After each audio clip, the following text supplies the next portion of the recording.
식습관으로 먼저 살을 빼고 싶다라고 하는 분들이 많이 계신데요. 정답부터 말씀드리면 바로 가능합니다. 운동 없이도 몸이 스스로 살이 빠지는 모드로 들어가게 만드는 식습관 루틴을 실천하는 겁니다. 운동하지 않고도 살 빠지는 식습관 루틴이 있나요? 이것도 많은 분들이 아마 궁금해하고 계시지 않나요? 보통 사람들이 이제 운동할 시간도 좀 부족하고, 운동하면 또 무릎도 좀 안 좋고, 또 관절 여기저기 또 아프기도 하고, 그래서 이제 식습관으로 먼저 살을 빼고 싶다라고 하는 분들이 많이 계신데요. 정답부터 말씀드리면 바로 가능합니다. 운동 없이도 몸이 스스로 살이 빠지는 모드로 들어가게 만드는 식습관 루틴을 실천하는 겁니다.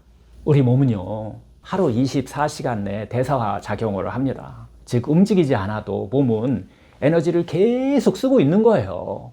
여러분 혹시 생체 리듬이라는 말을 들어보신 적 있으신가요?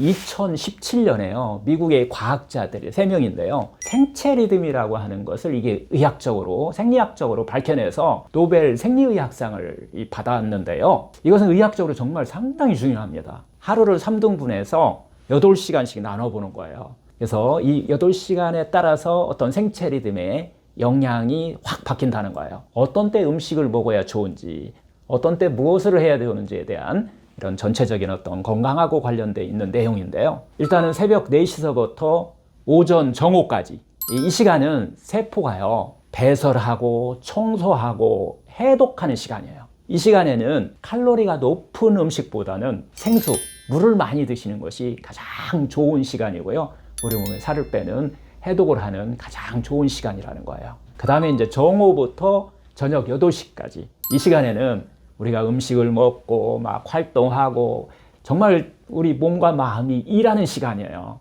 정말 세포도 일을 열심히 같이 많이 합니다. 이 시간에는 우리가 바로 활동하는 시간이잖아요. 그런데 이 시간에 너무 무리하면은 여기저기 이제 고장이 나게 돼 있는 그런 시간이기도 해요. 다음에 이제 저녁 8시부터 새벽 4시까지인데요. 이 시간에는 복구하고 회복하는 시간이에요. 잠자는 시간이잖아요. 이 시간에 우리가 잠을 잘 자게 되면은 세포들이 자기가 알아서 쉬면서 서로 나누고 또 회복하고 복구하는 시간이라는 거예요. 이렇게 우리의 이 생체 시계는 행동이라든가 호르몬의 어떤 수치, 우리 이제 잠자는 수면, 그 다음에 어떤 체온, 흘러가는 대사작용까지 이 중요한 생리적 기능을 스스로 알아서 조절하는 이런 리듬을 우리가 갖고 있다는 건데요. 그런 시계를 우리가 갖고 있다는 거죠. 이 시계가 외부 환경과 일치하지 않을 때에 예를 들어서 매일 야식을 한다든가 매일 아침을 많이 먹는다든가 교대 근무로 인해서 어떤 불규칙한 생활 같은 거, 이런 것들은 건강에 어떤 부정적인 영향을 미칠 수 있다는 겁니다. 이때 우리의 체중 변화와도 깊은 관련을 갖는 것은 인슐린이라는 호르몬과 정말 깊은 관련을 갖고 있어요. 식사를 자주 많이 저녁 늦게 하게 되면은, 그리고 아침 일찍 우리가 많이 먹게 되면은 우리 몸에서 해독 능력이 떨어지고 인슐린이 계속 높아지는 이런 현상들이 우리 몸 안에서 일어나면서 지방 연소가 그냥 멈춰버려요. 그냥 계속 저장하는 모드로 바뀐다는 겁니다. 그래서 생체 리듬에 맞게 음식 먹는 시간을 좀 확보할 필요가 있어요. 그래서 혈당을 천천히 올리는 음식도 우리가 먹게 되면 인슐린이 안정되고 몸이 스스로 지방을 태우는 그런 모드로 바뀌어버린다는 거예요. 따라서 많이 움직이는 게 아니라 생체 리듬에 따라서 인슐린이 쉬는 시간을 주는 거, 인슐린이 나와야 될 시간을 확보하는 거, 이게 바로 운동 없이 살을 빼는 핵심 전략입니다. 자연치유건강법에서는요, 살을 빼는 것보다 중요한 건 몸이 저절로 살을 빼게 도와주는 환경을 만드는 것이에요. 자연치유 관점에서 말하는 이 3가지 핵심 원리가 있는데요.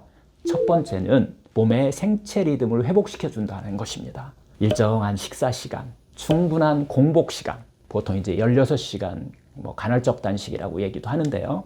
이 16시간 간헐적 단식은 간 기능을 회복시켜 주고요. 야간에 해독을 촉진시켜 주고 살을 빼는데 아주 최적화된 조건을 우리가 만들어 준다는 거예요.